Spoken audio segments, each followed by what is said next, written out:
As promised, President Trump dropped sweeping tariffs on goods from Canada, Mexico, and China, raising the risk of a trade war with America's three biggest trading partners. Canadian imports will be hit with a 25% tariff, although energy products will be at a slightly reduced rate of 10%. Those are set to take effect on Tuesday.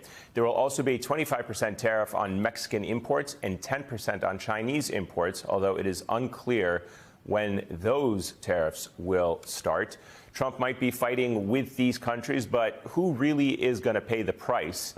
In case it is not yet clear to you, it is us, the consumers, for everything from groceries, gas, home prices, even cars. We will pay for it. There's something rather funny in Trump's order today called a, quote, retaliation clause, which states that if Canada, Mexico, or China chooses to retaliate, Trump will take further action with respect to likely tariff increases. And nonetheless, Canadian Prime Minister Justin Trudeau says that there will be a, quote, forceful but reasonable retaliation. Trudeau is also set to respond to Trump's tariffs later tonight. Joining me now is senior economics reporter at Axios, Courtney Brown, and director of economic policy research at Vita, Henrietta Treyz. It's great to have both of you with us. Courtney, take us through the details of these new tariffs. How are they different from his first administration's? Former Treasury official and I think self-described trade wonk described it to me this way. Trump did more on tariffs in one weekend than he did in the entirety of his first term in the White House. So they're pretty sweeping across the board tariffs, and it is totally accurate to call it unprecedented. And really, it's unknown what the fallout will be. It's really difficult for economists to model what the inflationary impact will be, what the economic impact will be, because we don't know what the retaliation is going to be, and we don't know whether the White House is going to choose to up the ante. So it's really this big basket of unknowns, and we're already going through a period of high inflation. And I think the concern is that this is going to further aggravate the inflation. Do we have an idea, Henrietta, of what goods will be tariffed, or is it just blanket across the board? I mean, obviously we understand, as we've heard and previously on the show, that American importers will ultimately be paid. The taxes will be paid by American importers, passed on to the consumers. But where should we expect to see these price increases?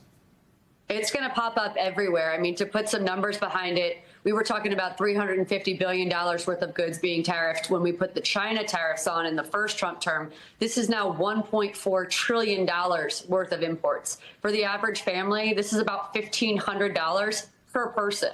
So that means your smartphone, your laptop, the backpack that you're buying, your elementary school student, all groceries coming in, especially from Mexico. The real pernicious part, in my opinion, is the impact to things that flow through the USMCA, or the three nations, Mexico, Canada, the U.S. Some of those car parts cross 5 times across the border, back and forth between the U.S. and Mexico. Are we putting those 25% tariffs on every single time? Is it on only the final good? I mean, there's a lot of very heavy-hitting pain economically coming the way of the U.S. consumer. Courtney, why is he doing this? Why is Trump's reasoning for doing this? I mean, what is the actual explanation that he is giving as to why he wants to do this against Canada, Mexico, and China? I mean, he is giving reasons like drugs crossing over our borders, but how does he see the imposition of tariffs on Canadian, Chinese, and Mexican goods directly linked to that?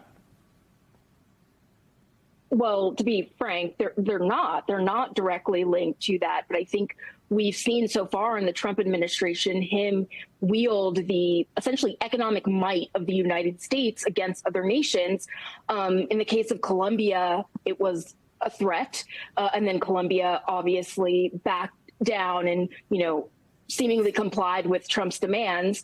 And I think he is very much using tariffs in the same way here. I think the only exception is it looks like he's going to follow through this time.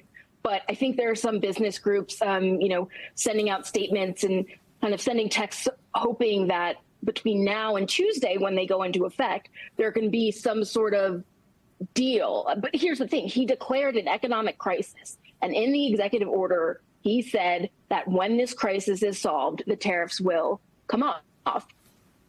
what will it take for this crisis to be solved with respect to fentanyl and border controls? No one knows. How quickly could consumers notice a difference, Henrietta? I mean, you mentioned that it's going to affect everything from groceries to iPhones. Will there be a lag period between Tuesday, when this begins, and when we begin to see the price of everything start to go up? No, I would not expect that to be the case. It's incredible what Customs and Border Patrol can do. I have on very good authority for years now that they can change tariff rates within 12 hours. So once this executive order is signed and CBP has their marching orders, the tariff rates are so streamlined and harmonized that you can change rates in 12 hours. So this should be very quickly felt. And I think it's important to think about, state by state, what this is going to mean. 95% of heating oil from Maine comes from Canada. So it might be a 10% tariff, but it's on 95% of the heating oil you have. It's different for every state. Really quickly, Henry, is there an option for these American importers who are getting these goods to simply just not get them and say, you know what, we're not going to pay, we're not going to pass these on to consumers, we're not going to get the order that we wanted, or we're going to pass on it this time around? Yeah, exactly. And then, so for example, if you have a housing crisis and you need lumber from Canada to build more of your homes, you're now not going to be supplying that lumber. You're not going to have it. You're not going to build the home. Courtney, I know you just came back from the World Economic Forum in Davos. Just give us a sense of what the sentiment there in Europe is, and now that this opening salvo of a trade war has been fired by the U.S. It was really interesting because I've been to Davos, the World Economic Forum, a few times, and never before have I felt such a split in the vibe. You talk to Americans and American CEOs, they were feeling quite giddy, very excited about deregulation under the Trump administration, potential tax cuts under the Trump administration. But you talk to the Europeans, and their economy already is not doing so hot. Germany and France actually contracted, their economy shrank in the most recent quarter, and they're really afraid about what the impact of tariffs will do to the continent. And, the executive order today only addresses Canada and China and Mexico, but we heard Trump in the Oval Office say that he plans to implement tariffs on the EU. So very weird vibes. And I think the giddiness of corporate America might be a little less so today, given all of the responses from corporate America that we've gotten so far. I was going to say, between the trade wars and the DeepSeek AI drama this week, we'll see how American CEOs feel at the beginning of next week. Courtney Brown, Henrietta Trace, thank you so much. Greatly appreciate having both of you on.